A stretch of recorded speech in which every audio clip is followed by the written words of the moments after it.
nuestro seminario de mito y psicoanálisis.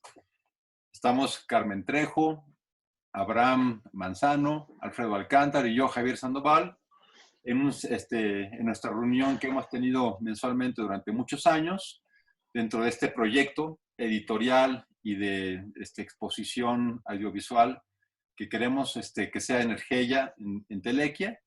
Y el día de hoy nos reunimos para hablar del tema que está de moda en el mundo, que son las epidemias.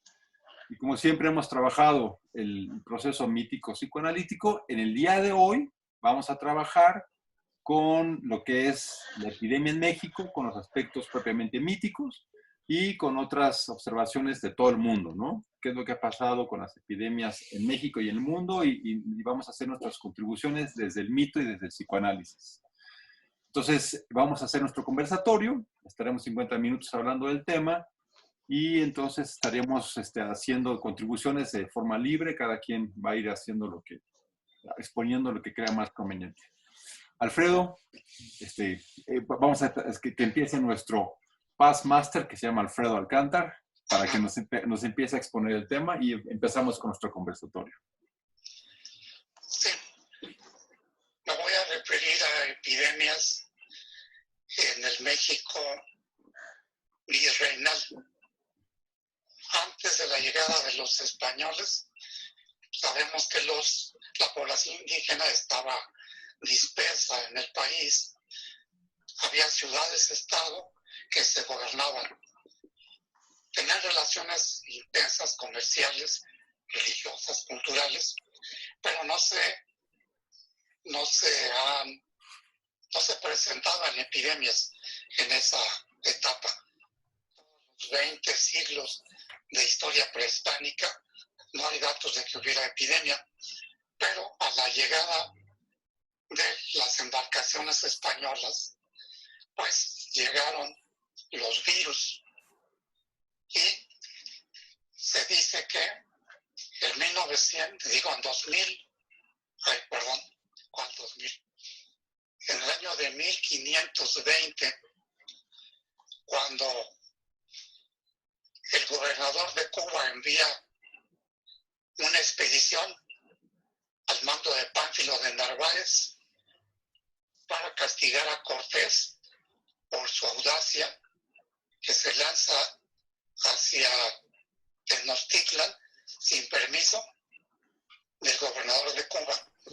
Entonces, en ese barco de Pánfilo de Narváez viene un negro, dicen los textos, un negro que estaba herido de viruela, así lo define, herido de viruela. Este negro seguramente era muy resistente porque podía caminar, andaba de pueblo en pueblo con los escasos españoles de Pánfilo de Narváez e indígenas caribeños. Pues contagió a todos los que iba encontrando. Eso fue 1520.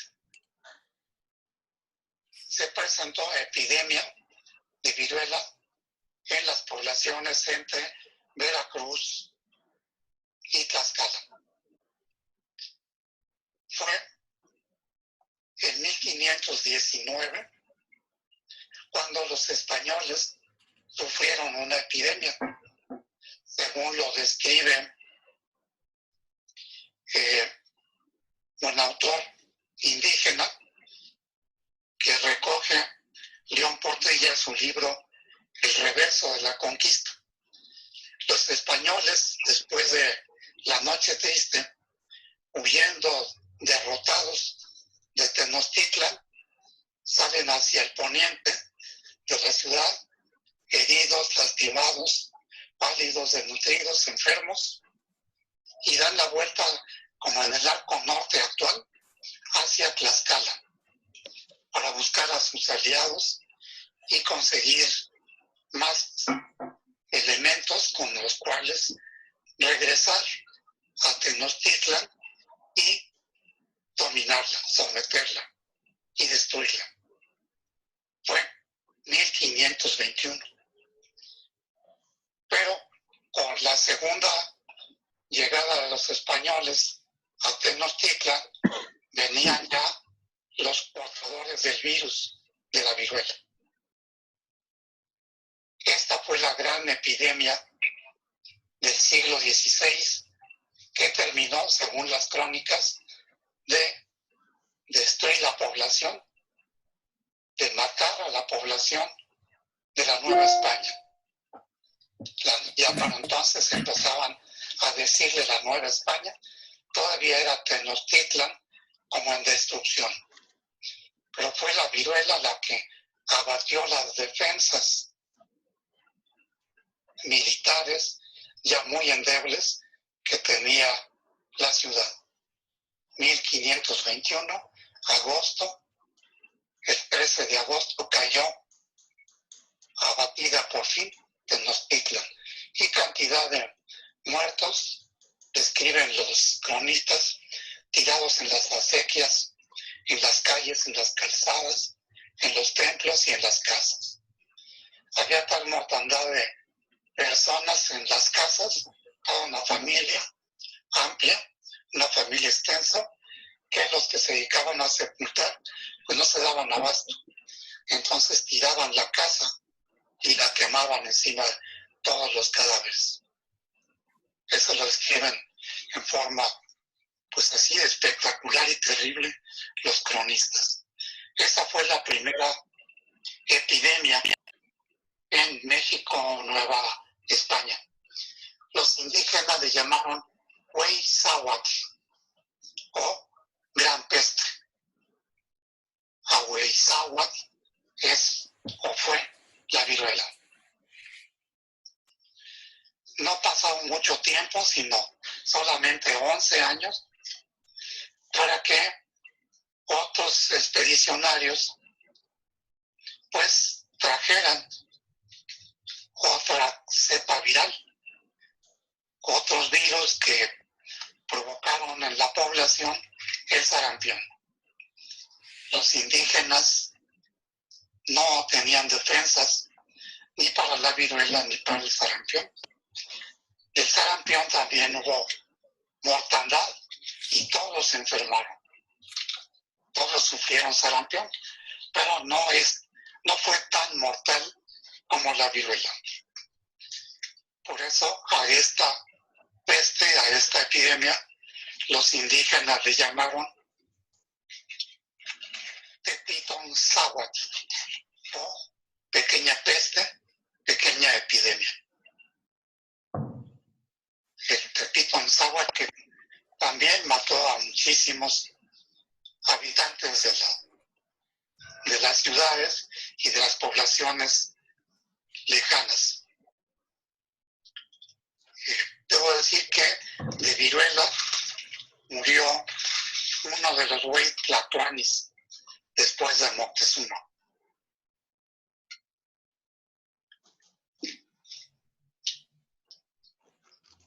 Y ya en 1545, ya los españoles habían organizado la fundación de la nueva ciudad.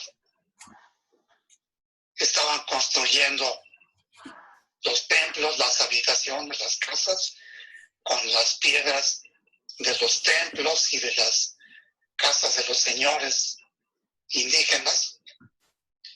Y apareció una epidemia un tanto diferente, porque se caracterizó por, dicen los cronistas, pujamiento de sangre y juntamente calenturas, y era tanta la sangre que les reventaba por las narices, así textualmente. Esta afección fue llamada por los indígenas en el náhuatl usual Ocolistli, que es el famoso Ocolistli, que también pues azotó la ciudad de Tenochtitlan, México, ya por entonces México, y Nueva España. Según dice el doctor Ocaranza, que investigó en los textos antiguos, hubo una mortandad de 150,000 indígenas en la Ciudad de México, en la Nueva España de entonces, 1545. En 1564 hubo de nuevo una epidemia de cocolistli, como se veía periódicamente. En Cholula hubo una mortandad de 200,000 indígenas. Ocaranza se pregunta si había tantos como para que murieran 200,000, no solo en la ciudad, sino en todo el entorno de lo que actualmente es Tlaxcala, Puebla y todos esos poblados cercanos. En 1564, ya mejor organizada la ciudad, pues podían tomar medidas de tipo higiénico con el fin de evitar que cundiera pues la epidemia. Volvió a aparecer el cocolistli hasta los años 1576 y 1578. El pujo de sangre, la fiebre intensa, la cefalea y el tabardillo. No sé qué le llamaban tabardillo. Me parece que en algunos pueblos le dicen tabardillo a ciertos abscesos purulentos bajo la piel. El doctor Ocaranza sugiere que pudo haber sido tifo, un tifo exantemático. Por entonces estaba en la ciudad y en la Nueva España el famoso doctor Francisco Hernández, el protomédico de la Nueva España y de todo el continente, que fue enviado por el rey Felipe II. Él, con conocimientos médicos europeos y con la mente abierta lo suficiente para investigar sobre la medicación que los indígenas conocían a base de las plantas medicinales, las incorporó a su terapéutica. Se dice que el año 1588 hubo otra gran mortandad de poblaciones, principalmente en Tlaxcala, Tepeaca y el Valle de Toluca. Había cierto temor como étnico racial porque afectó principalmente a los matlatzincas, aunque los nahuas no estuvieron a salvo, ni los otomíes, pero los principalmente enfermos fueron los matlatzincas en el 88. A finales de 1595 y 96 ocurrió la última gran epidemia de ese siglo, el siglo XVI, según relata Fray Jerónimo de Mendieta. La enfermedad, además de los pujos de sangre, pinturas en la piel o pintas en la piel, como sarampión, paperas y tabardillo. Fue un cuadro muy complejo que también atacó a miles de habitantes. Pero por entonces, dice Mendieta, los franciscanos ya tenían hospitales. En Texcoco tenían el principal y estaba el virrey al mando, don Gaspar de Fonseca y Zúñiga. Era un hombre rico, no solamente en dinero, en oro y plata, sino también en ciertos rasgos éticos, morales, humanistas. Gaspar de Fonseca, el virrey, decidió donar gran parte de sus bienes de ganados para alimentar a los enfermos en el hospital de Texcoco. Hasta 20 carneros diarios, dice Mendieta. Por entonces ya el padre Fray Bernardino de Sáenz enseñaba e investigaba en el colegio de Tlatelolco. Él atendió allí a los enfermos de COVID. Él y sus alumnos, los que aún no habían enfermado, y los frailes menores que estaban en el colegio como maestros. El propio Sahagún refiere que él mismo enterró, dio sepultura a 10,000 cuerpos. Sus alumnos, sus ayudantes y él mismo enfermaron de Cocolisqui, pero seguramente tenían estructura defensiva como para superar. Ninguno de ellos murió. Alumnos sí, alumnos indígenas, y murieron muchos.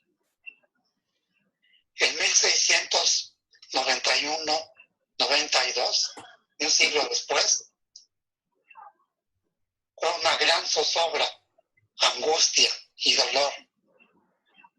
Todo esto, estas emociones, esos estados de ánimo, se apoderaron de la ciudad capital de Nueva España, en el siglo XVII. El azote de la peste reaparece en esos años 91, 92, pero también en el 95. En el 95 azota los conventos y los monasterios. El convento de San Jerónimo, atendido por la sabia mujer, Sor Juana Inés de la Cruz, que además de conocer latín, griego, literatura y ser una gran poeta, tenía conocimientos médicos. Por lo tanto, a ella le encargaron curar a las monjas enfermas y a los que estaban cerca del convento. Por lo tanto, la buena monja Sor Juana también enfermó de esa peste y murió a consecuencia de ello en el año de 1695, que fue la última peste del siglo XVII. Al siglo XVIII, en el 1735, se refiere que hubo 40,150 muertos solamente en la ciudad capital de la Nueva España. Se manifestaba la epidemia con escalofríos, fiebre elevada, cefaleas y hemorragias nasales. Intentaban controlar la epidemia rezando, haciendo repiques de campanas y con remedios herbolarios tan diversos, todos estos métodos, como ineficaces. La epidemia de viruela reapareció en los años 1762 y 63. Pero ya entonces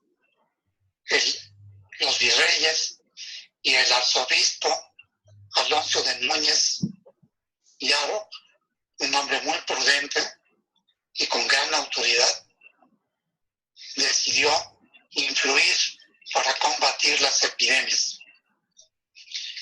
Y incorporó, llamó a un médico famoso de entonces, que era el doctor Ignacio Bartolacci. Tenía conocimientos médicos europeos, pero de esa medicina galénica, y era pues con gran parte medieval. Se también incorporó conocimientos de herbolaria, lo que era muy abundante y eficaz en algunas cuestiones. En estas epidemias del siglo XVIII, ya con conocimientos médicos y de higiene, y con autoridad tanto del virrey como del arzobispo pudieron contener en gran medida los contagios. Observaron que la epidemia de viruela y de sarampión se contagiaba en los baños de vapor colectivos. Entonces los prohibieron. No por pudor, se metían ahí desnudos todos, sino porque era un recurso para evitar los contagios de los virus en estos baños de vapor colectivos en encierro. Los años 1779 y 97 siguió pues el castigo de la peste de viruela. Entonces ya se conocía la vacuna.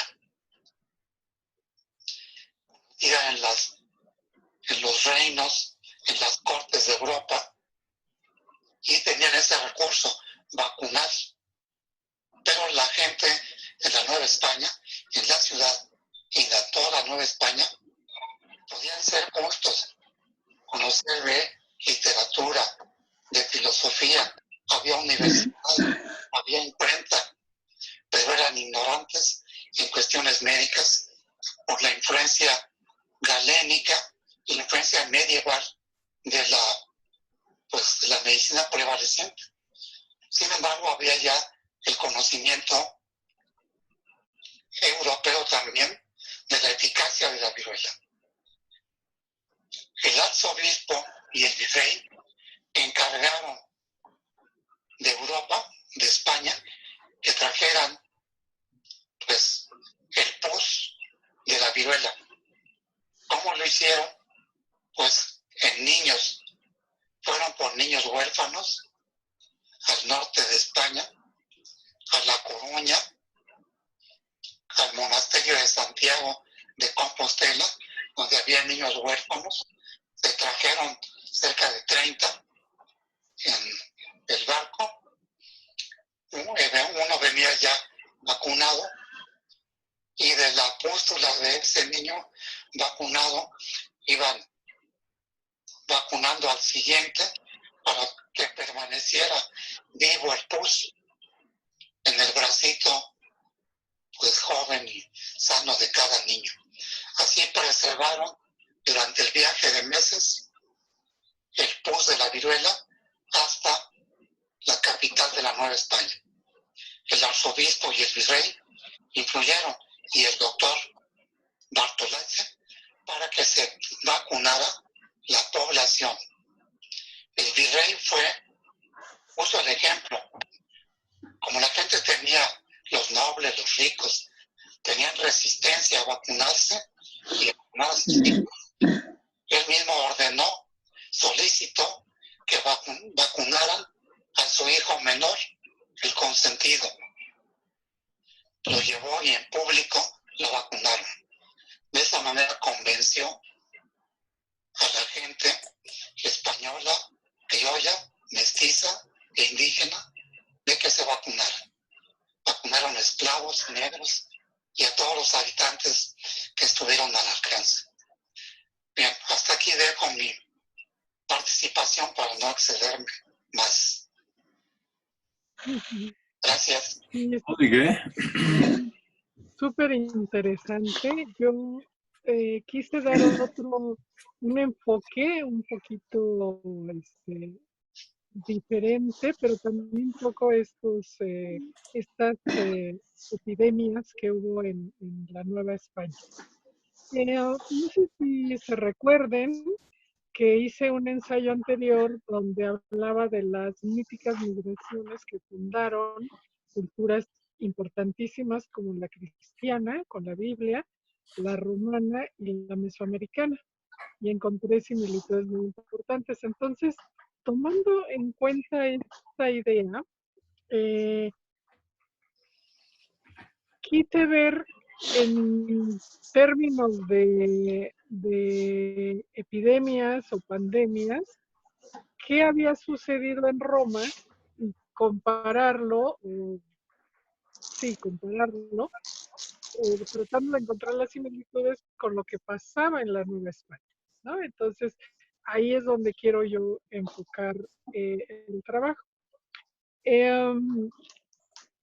Durante el Imperio Romano, y estoy hablando del siglo II, ¿sí? Los habitantes sufrieron una epidemia. Duró del año 165, con altas y bajas, al año 180 de la era cristiana. Esta enfermedad les llegó del extranjero. ¿De qué manera? Los ejércitos romanos hacían incursiones porque estaba el Imperio Romano, ¿no? Querían anexarse más territorios, más pueblos, en fin, era esa época de expansión. Y entonces fueron a Partia. Partia fue una región histórica situada al noreste de Irán, para que tengamos una idea, ¿no? Y entonces fueron ahí, pelearon contra los partos, los derrotaron, pero se trajeron, ¿verdad? Una enfermedad terrible, ¿sí? Se contagiaron de una enfermedad. Como Roma en general tenía extraordinarios puertos, extraordinarias conexiones, recibía extranjeros de todos los países, entonces rápidamente esa infección se generalizó. Los historiadores refieren que en el pico más alto de la pandemia morían 9,000 personas al día. Los más afectados fueron los soldados romanos, que fueron pues, los que estaban viviendo en cuarteles y con ellos empezó la infección. Podemos imaginar cómo la población general quedó aterrada ante una amenaza de muerte que los dejaba totalmente desprotegidos. Tenían miedo de salir de las casas, el comercio fue cerrado, los médicos no sabían qué hacer.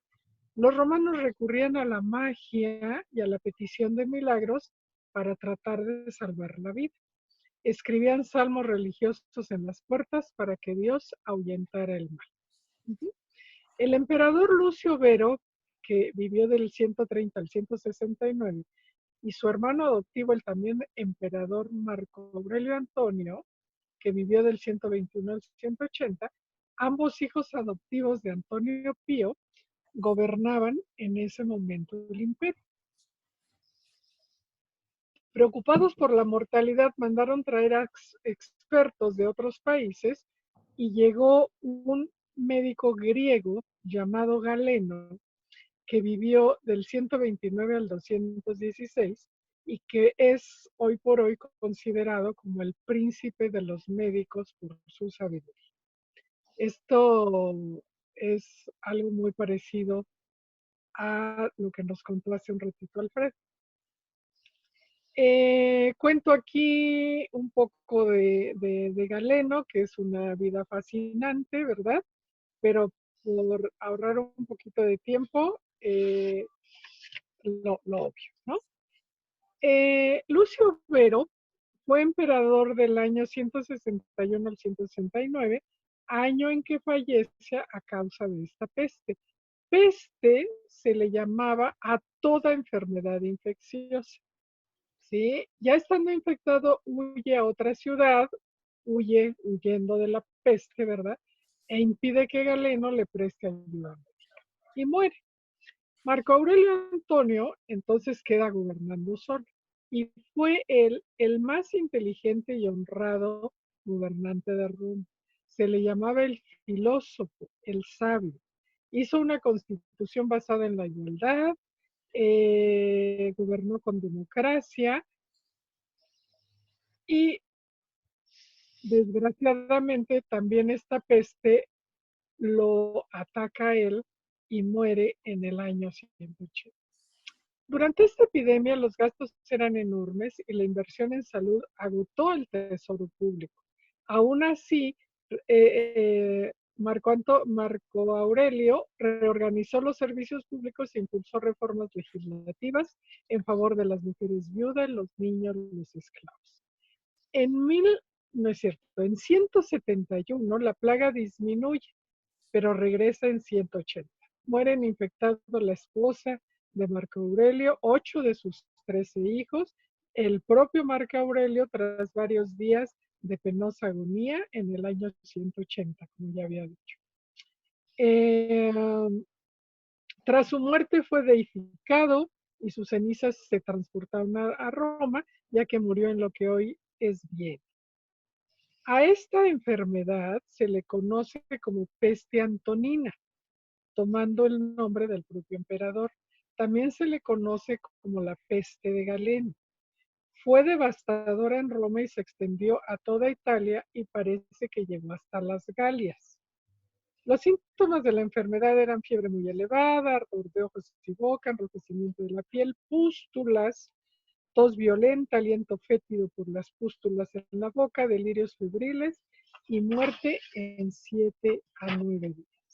Hoy se considera que el agente infeccioso puede ser el virus de la viruela, el variolavirus, surgido en las poblaciones humanas en torno al año 1000 a.C. Aunque también otros investigadores consideran que pudo ser el virus del sarampión, específicamente de la familia Paroxiviridae del género Morbillivirus. La virulencia fue enorme, así como la tasa de mortalidad del 30% en los 9 años que permaneció, provocó la muerte de 5 millones de personas, 9,000 muertes al día, un tercio de la población romana. Hizo desaparecer gran parte del ejército y debido a ello se piensa que fue uno de los causas de la caída del Imperio Romano al provocar una crisis económica y modificar la estructura de la economía urbana y rural. Las tradiciones romanas sufrieron cambios profundos y todo ello llevó a que el cristianismo se extendiera por todo el territorio. Al parecer, este fue otro aspecto que contribuyó a la caída del imperio. Ahora vamos a Nueva España o a Mesoamérica en el momento en que es conquistada. En el momento de la llegada de los conquistadores españoles a Mesoamérica, portaban varios agentes patógenos, bacterias y virus nuevos para la población indígena y para los cuales no había defensas. Hago una breve descripción para contrastarla con lo que ya vimos de Roma. El Huizahuatl, que significa gran peste, como ya lo dijo Alfredo, fue uno de ellos, ¿no? Este se considera que fue viruela, ¿no? Este padecimiento. Y está el Topitonzáhuatl, que es la pequeña peste, que se piensa que fue causada por el sarampión. El cocoliztli, que escuché, no tengo la referencia escrita, pero lo escuché en la radio, que viene del náhuatl, de la raíz coco, que significa perro. Entonces, cocoliztli significa que ataca, o sea, es una enfermedad que ataca, que muerde y que daña por sorpresa, lo cual me pareció muy buena definición, ¿no? Los indígenas no sabían que el agente patógeno se contagia a través del agua y la comida contaminada por falta de higiene.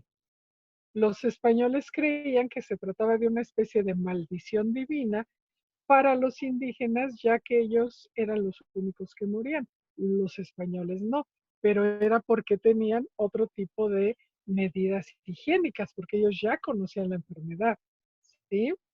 Se estima que sobrevivió la mitad de la población nativa de los pueblos afectados, cifra que brindan los censos de 1570-1579, o sea, ya posterior a esta epidemia, y 1580.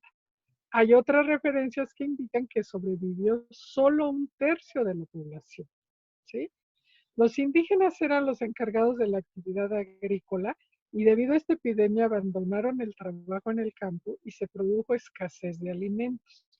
También se abandonaron las minas, las industrias, los pueblos, los comercios, originándose una crisis económica muy profunda. El mundo cambió para siempre. Los pobladores novohispanos se favorecieron al ponerse a cargo de la economía de la región.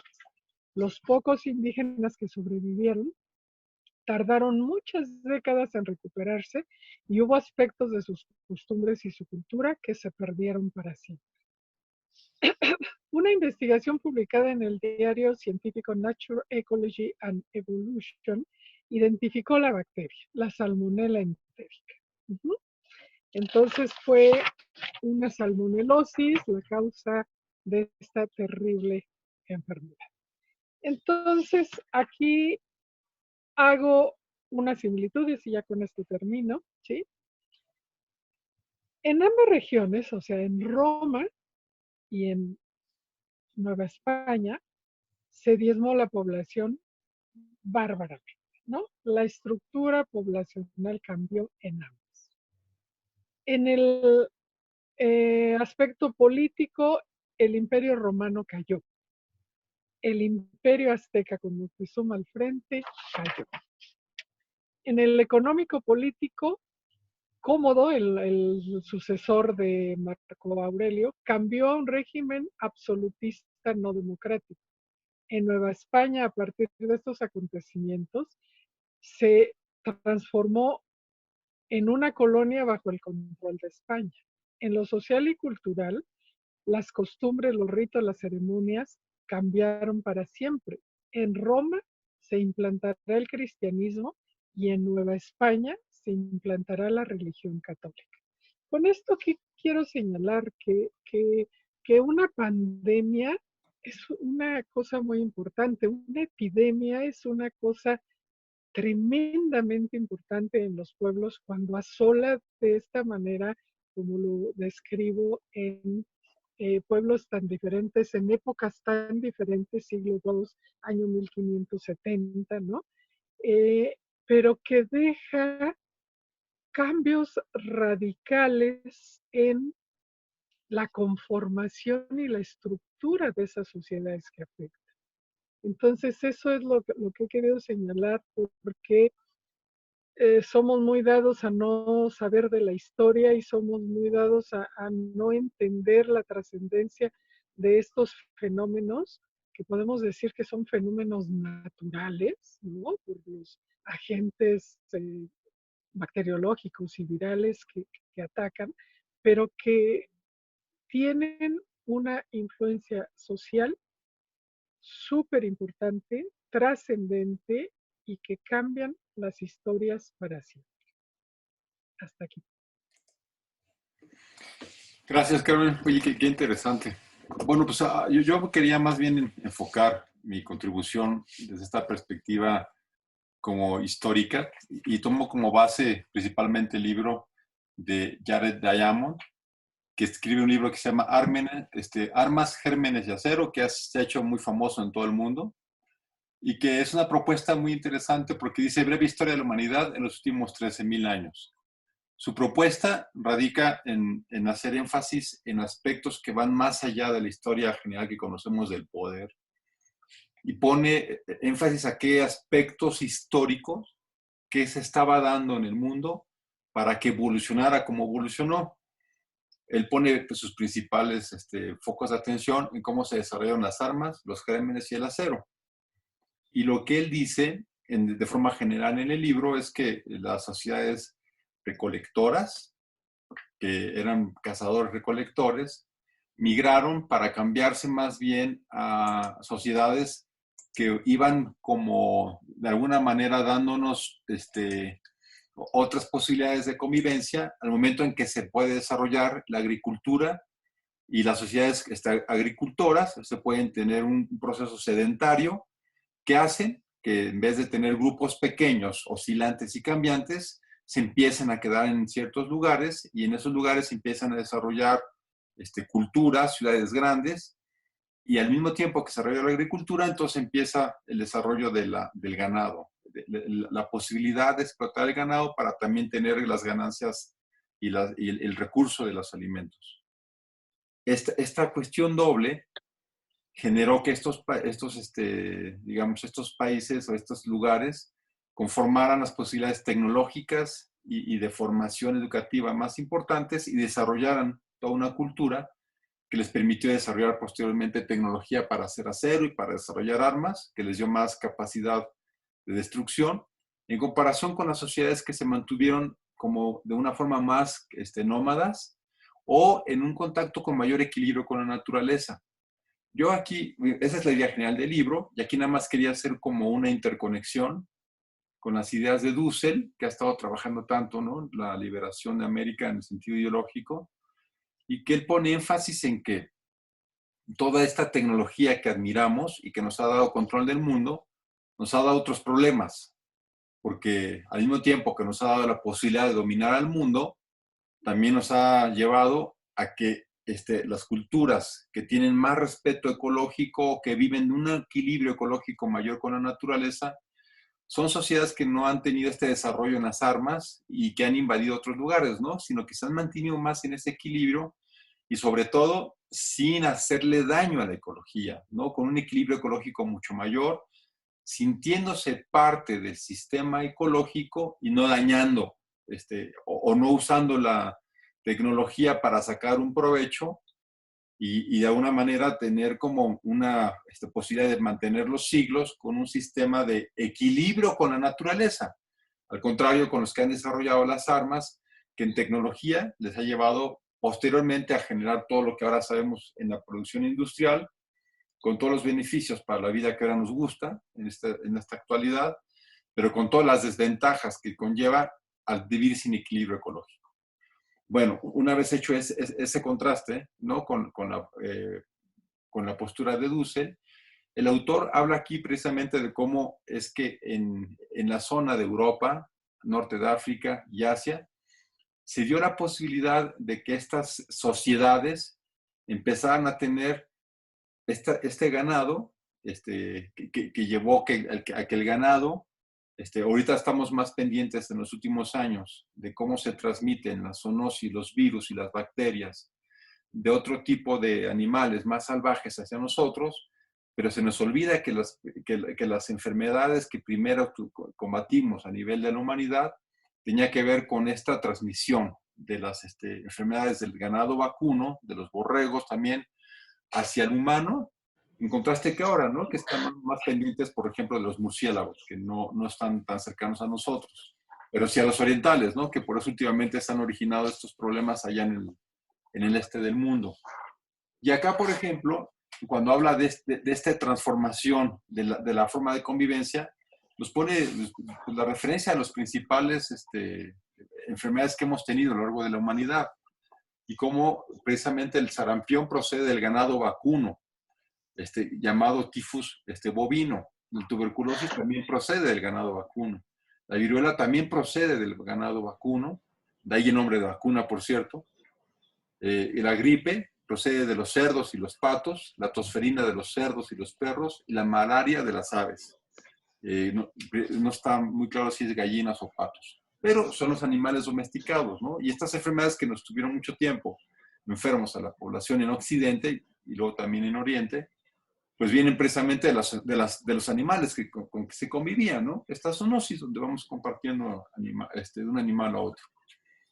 Luego también hace énfasis, digo, eso es bien interesante porque nosotros que estamos en México estamos hablando más de esta epidemia mexicana, pero el que está teniendo una visión más internacionalista, pues parecería ser que no hay otro ejemplo tan claro de cómo es que la historia se ha influido a través de las infecciones, de los gérmenes, como es la conquista de México y de Mesoamérica y de Sudamérica, y también de Norteamérica. Él habla precisamente de todo el mundo, pero habla cómo no hubo mayor destrucción de la humanidad a través de los gérmenes como el que se dio con la conquista de América por medio de los gérmenes.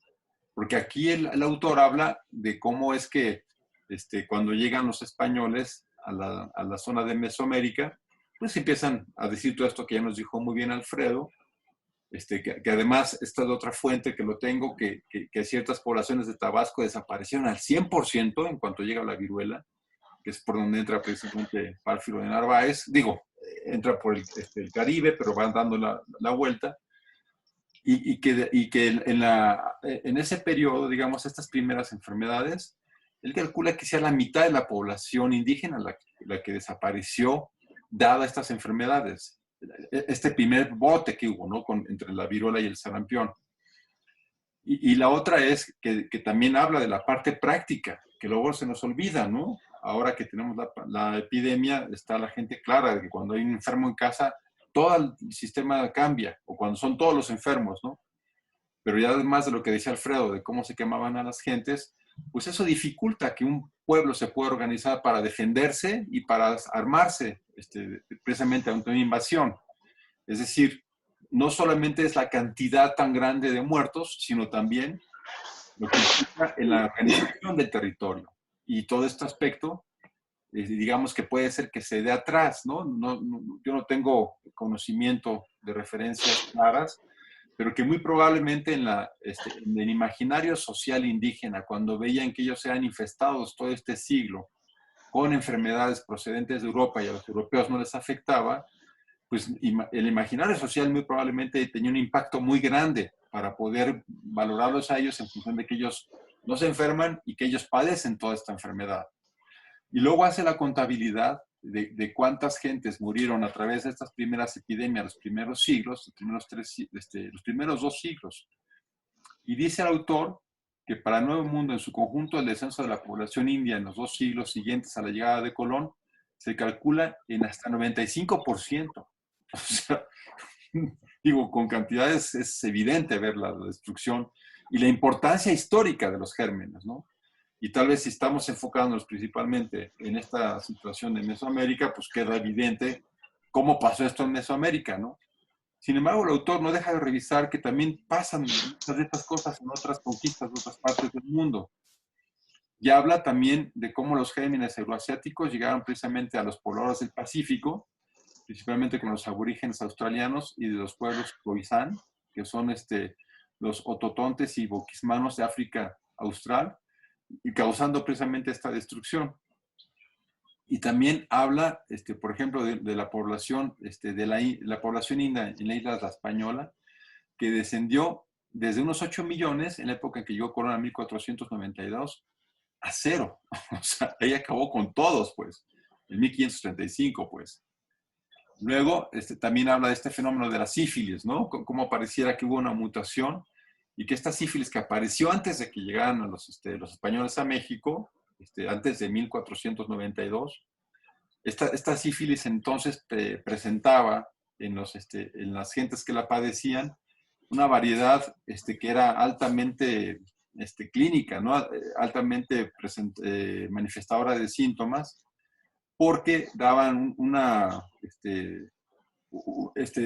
provocaban pústulas a lo largo de todo el cuerpo, desde la cabeza hasta las rodillas, y después fue hasta 1546, en que probablemente sí hay una mutación, probablemente, por alguna variedad mesoamericana en función pues ya del contagio que hubo con Mesoamérica, y que entonces ya se conoce como lo actualmente conocemos a la sífilis, ¿no? Con estos síntomas inicialmente el chancro primario, después a nivel ya secundario y luego a terciario a nivel del sistema nervioso.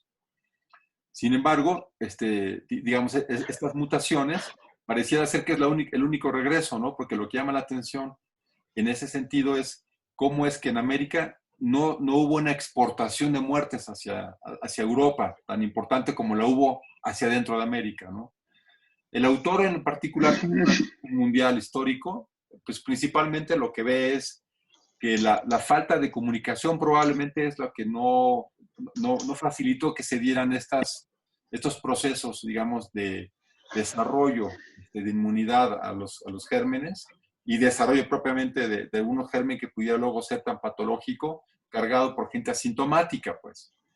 Y bueno, digo, es una propuesta interesante, ¿no? Porque aunque sabemos que llegaron mucho después, por el estrecho de Bering, los habitantes del Nuevo Mundo, Aún así, fue un tiempo suficiente como para haberse desarrollado algo, pero aún así, la diferencia que hay en los lugares donde se encuentra, pues marca una gran diferencia y eso lo estamos viendo actualmente, ¿no? Cómo es que los países de Europa Central, Europa Occidental, la zona con más turismo y con más viajes y con más aeropuertos es la que más se afectó. En América es Nueva York y las zonas de mayor desarrollo. Pues en México, pues evidentemente tenía que ser la Ciudad de México, la ciudad más cosmopolita de América es la Ciudad de México.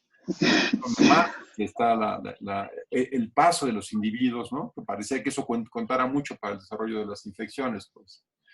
Ahora, pero también habla de que pasó lo mismo con los incas, que cuando llegó allá, cuando llegó la conquista precisamente a la zona de los Andes, pues también hubo un proceso muy parecido al nuestro, que minó a la población. Y luego también habla un poco de las infecciones que se hacen con propósitos bélicos, pues que en este caso estamos con muy pocas pruebas por lo que parece ser, son muy pocos virólogos en el mundo los que hablan de que este virus tenga algún origen tecnológico. Casi todos coinciden que más bien es un coronavirus que salta, ¿no? Como una zoonosis normal. Hace mención, por ejemplo, él lo escribe desde Estados Unidos, desde Los Ángeles, y habla de cómo es que cuando llegaron los americanos y querían hacer estrategia de conquista, lo que hacían era que les mandaban a los indígenas del norte de América del Norte, que tampoco tenían viruela, les mandaban ropa como aparente regalo, como estrategia de guerra, para acabar con las poblaciones. Y de alguna manera sí podían ellos hacer la guerra bacteriológica sin necesidad de tener tanto conocimiento, ¿no? De todos los aspectos que estaban en la fisiopatología propiamente de las enfermedades infecciosas. A mí también me parece interesante cómo a nivel histórico, el mismo Fray Toribio de Motolinía, cuando habla de la llegada de la viruela a México, cuando lo pone en su capítulo primero acerca de cómo fueron las 10 pestes que pudieron hacer que la conquista se diera a cabo, pone las dos primeras pestes, hablando de la viruela y el sarampión, que ya nos dijo muy bien Alfredo, ¿no? Y también Adulta también lo comentaba un poco más. Pero además de eso, lo que me pareció interesante es que pone el nombre de las 10 pestes, o sea, el nombre que usa para colocar las 10 pestes, solamente plagas, pero usa el nombre de plagas. Las 10 plagas que hicieron esta influencia para que América pudiera ser conquistada, habla de estas dos plagas, y habla del sarampión y la viruela, y las demás, que no son plagas en sí, no son agentes infecciosos, son más bien de otra índole, ¿no? Habla del hambre, habla también de los tributos, de las minas de oro, de la separación, de las divisiones, es decir, los esclavos, habla de otros factores, pero les pone el nombre de plagas. Y me parece ahí otro factor a comentar, como los nombres que se han utilizado, cómo el nombre de peste ha llenado a la población, ¿no? A todo Occidente, que acaba siendo un nombre que acaba imperando como algo que tiene mucha importancia. Y nada más hablando de nombres también, lo que llama la atención es que la versión, por ejemplo, nada más de Fray Toribio de Motolinía, no le llama la gran peste o la pequeña peste. Él en particular le llama la gran lepra, a la Huizahuatl, y a la pequeña lepra, él le llama lepra, no peste, o la Tepitzonzahuatl. Él no le llama peste, le llama lepra. Y él dice, porque dice que los indios les llamaba gran lepra porque la forma en que tenía la viruela, que era muy exagerada, ya a lo mejor los europeos veían viruelas más atenuadas, parecía una lepra, de cómo se descamaban completamente, ¿no? Interesante, porque así también apareció la sífilis, según lo que estaba antes de 1500. Bueno, hasta aquí dejo mi comentario.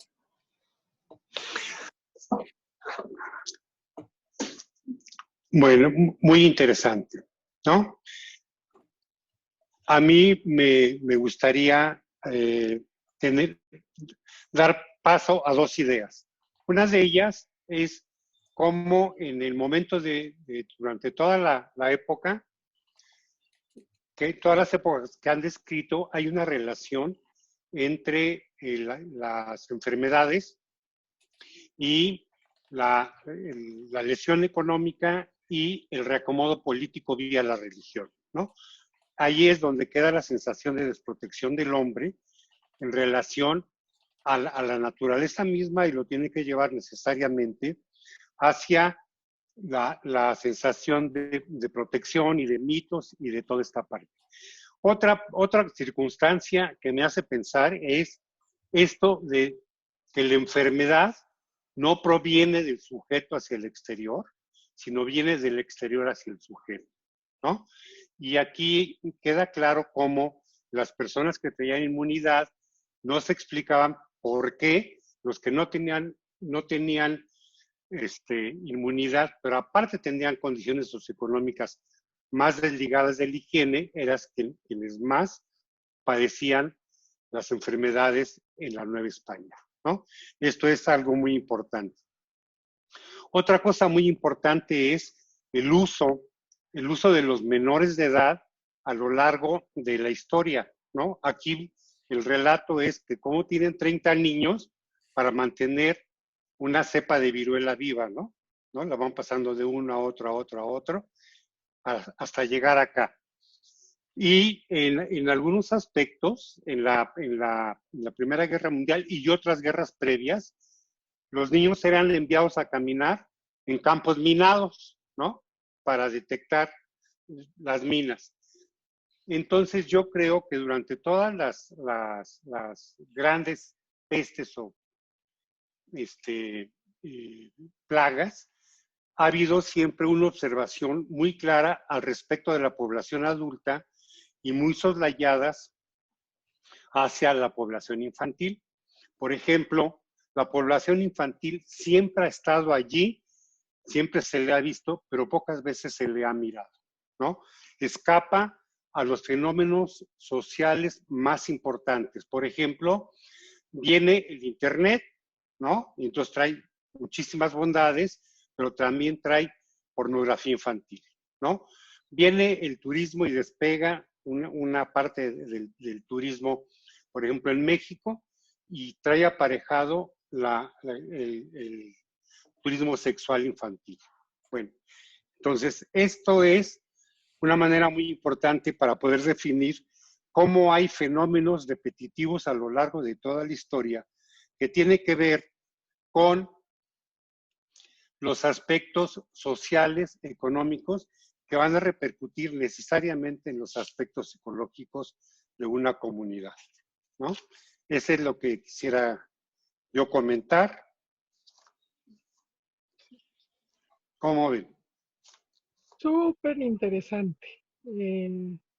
Yo, pues, simplemente cerraría el comentario con la trascendencia de las pandemias, ¿no?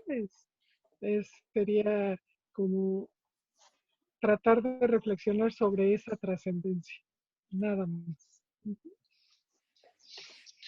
quiero comentar lo que dice Abraham y lo que mencionó Fray Toribio de Benavente Motolinia. Las plagas también son de carácter ético, moral. Benavente, el maestro Motolinia, Fray Toribio, menciona dos grandes plagas biológicas, viruela y sarampión, Huizáhuatl y Tepitonzáhuatl. Pero las 8 siguientes son de carácter social, cultural, ético, moral, producido en la sociedad por los seres humanos. Como eso que dice Abraham respecto pues al trato con los niños, al abuso, tanto en el trabajo o sexual con los niños. Es algo terriblemente inmoral y es un producto social de la decadencia de la humanidad. Es solamente lo que quería señalar. Bueno, ahora sí que el tiempo es el peor enemigo, entonces nada más, Abraham, por favor, para que cerremos. Sí, no, nada más la despedida. En todas las religiones, en todas las culturas, en todas las épocas, siempre ha habido rituales de despedida. Y en México estamos viendo que esta parte de la no despedida, de no poderse despedir como quisieran de sus familiares, tiene una consecuencia traumática en cuanto a la elaboración de la despedida. Y acá recordar lo que para los aztecas era la muerte y el gran viaje acompañados de su perro y algunos objetos. Entonces, ahora hasta eso mismo se está viendo afectado. Era lo que quería agregar. Importantísimo. Bueno, ahora sí que es cuestión de tiempo, ¿no? Creo que hay mucho que seguir discutiendo, pero tenemos que cerrar el día de hoy. Pues muchas gracias por habernos escuchado. Hasta luego.